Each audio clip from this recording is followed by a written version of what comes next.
air sign Aquarius, Gemini, and Libra. Kumusta po kayo guys? Okay, so air sign, maraming salamat po sa walang sawang pagsubaybay sa ating mga reading. And kung kayo ay bago pa lang sa ating channel, mag-subscribe na po kayo guys.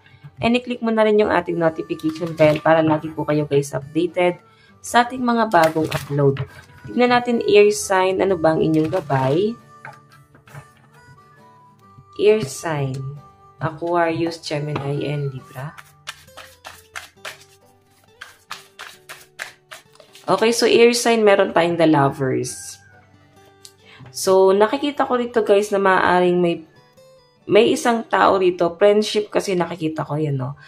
Isang tao na pwedeng nagugustuhan mo, pwedeng kaibigan mo tong taong to guys, pwedeng may special connection sa inyong dalawa.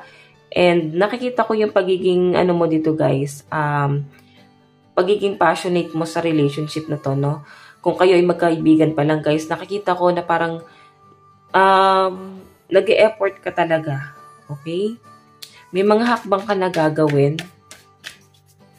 Kasi siguro guys, kailangan mo nang gawin kung ano man itong mga hakbang na maaaring hindi mo ginagawa noon. And ngayon mo guys, naiisipang gawin. Okay? Lalo na may nagpapa-inspired na sa mga air sign.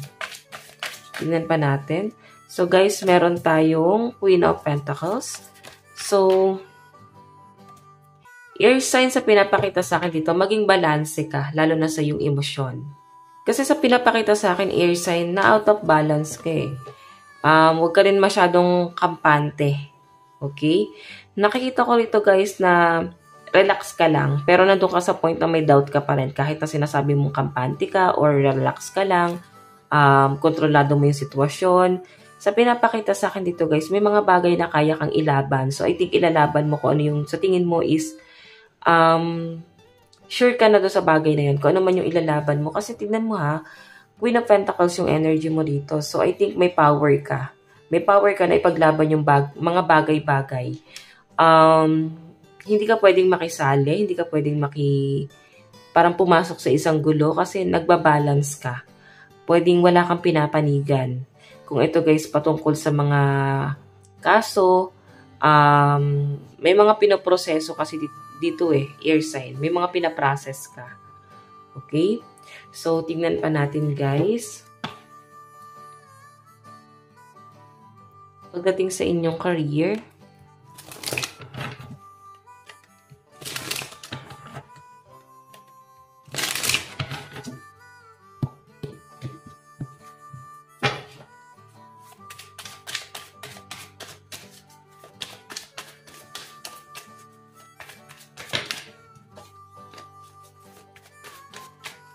meron tayong legacy. So, may nakikita ko dito guys, pagtatalo. Siguro business mo to. Oo. Or pwedeng meron kang property, may mga napundar ka.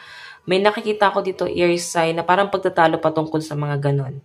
Property sa business, pwedeng may nangihimasok, may gustong kunin lahat ng meron ka. Okay? Kung ito naman guys ay patungkol sa property, may nakikihati, pwedeng may pag-aaway-away ang mga kamag-anak. Okay, o pwedeng business parang family business. Pwede may nagtatalo-talo kung sino ba yung maghahawak, sino yung magmamanage. Okay, so meron tayong balance. So, I think nakikita ko dito guys na idadaan to talaga sa tamang proseso. Okay, o yung iba sa inyo guys, kung magsisimula ka ng business, maaaring parang ipa-process mo yung papers, pwedeng business permit. Yung iba naman dito guys, pwedeng talent mo, no? Kung meron kang talent guys, sa pinapakita sa akin, pwede wala kang ini-invest. Pwede yung talent mo lang mismo and yung mga gamit, no? Sa pinapakita sa akin dito, air sign, may nakikipagtalo sa inyo. So, mahirap makipagtalo dyan sa taong yan. Kasi, parang ang nangyayari kasi guys, ikaw naman to eh. Ikaw naman yung bumuo sa sarili mo. Ikaw naman yung nagpalago ng business na to. Pero merong isang tao na para bang feeling entitled, no? Feeling entitled na para bang feeling niya, meron siyang naipundar kahit wala naman, guys. Na para bang gusto niya angkinin ng lahat ng meron kay air sign. Okay? So, titignan pa natin, guys, pagdating naman sa daloy na pera mo.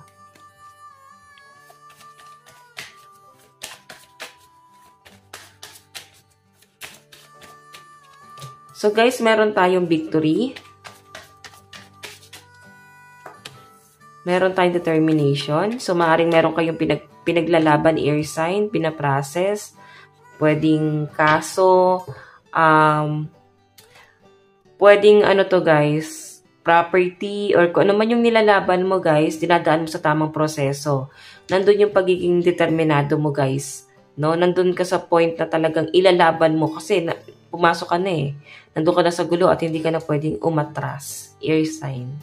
Meron din ako nakikita rito air sign na isang laban mo na maaaring maipanalo mo dahil sa impluensya, dahil sa pagiging determinado mo. Kung makita mo wealth to, maayos ang daloy ng pera ng mga air sign. Okay, so kung ano man yung pinaglalaban mo dito air sign, may papanalo mo yan. Okay, so tignan pa natin guys. Grabe na yung mga paghihirap mo guys. So, ang nakikita ko rito air sign, willing ka lang naman tumulong. Or pwedeng gusto mo lang din mapaganda yung buhay nitong taong tutulungan mo or bagay na pinaglalaban mo. Okay, gusto mo lang maging maayos at ayaw mo maging problema siya pagdating ng araw. So, tingnan pa natin guys, pagdating naman sa yung love life.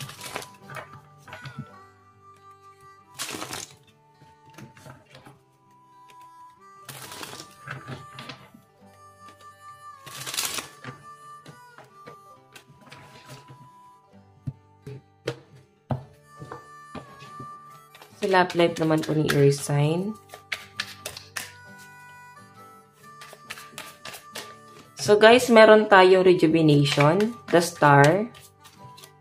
Meron tayong shadow work. So I think napapabayaan mo na ngayon love life mo sa dami ng iniisip mo guys.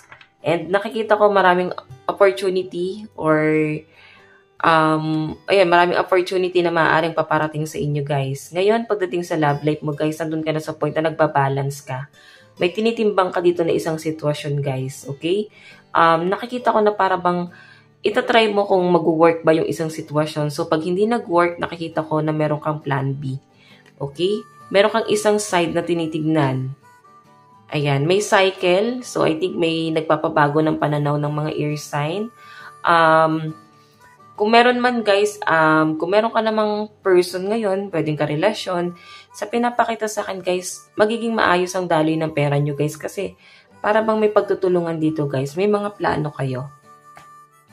Tignan pa natin ang inyong advice. Air sign. Meron po tayong confidence. Diba? So, yung confidence mo na yan, guys, ituloy-tuloy mo yan, guys. Kasi affirmation, no? Kung ano yung iniisip mo, yun yung nangyayari. Okay? So, tignan pa natin. Meron tayong kindship. So, nandun ka pa rin dapat sa point na confident ka, pero syempre dapat nandun pa rin yung pagiging mabuti, no? Yung iba kasi, guys, mataas ang confidence sa sarili. Kaya parang nangyayari, nagiging mataas na yung tingin nila sa sarili. Pero, nakikita ko sa inyo, air sign, napaka down to earth mo pa rin. Kahit nandun ka na sa tuktok, kahit malayo na yung nararating nyo, or pwedeng may mga opportunity dumarating sa inyo, guys. Parang kailangan maging humble ka lang, guys. Okay? So, tignan pa natin. Advice, meron tayong know you are loved. I know you are loved. So, dapat alam mo dapat yung worth mo, air sign. So, kailangan i-value mo yung sarili mo. Huwag mo masyadong i-pressure yung sarili mo dahil lang kailangan pahalagahan ka nila. So, air sign, hindi kasi mag-work yung isang relationship, guys. Pagka ganon. So, ang lucky number nyo, guys, is 1 and 5. Ito lang naman po ang inyong reading. Hanggang sa muli. God bless and love you all. Thank you.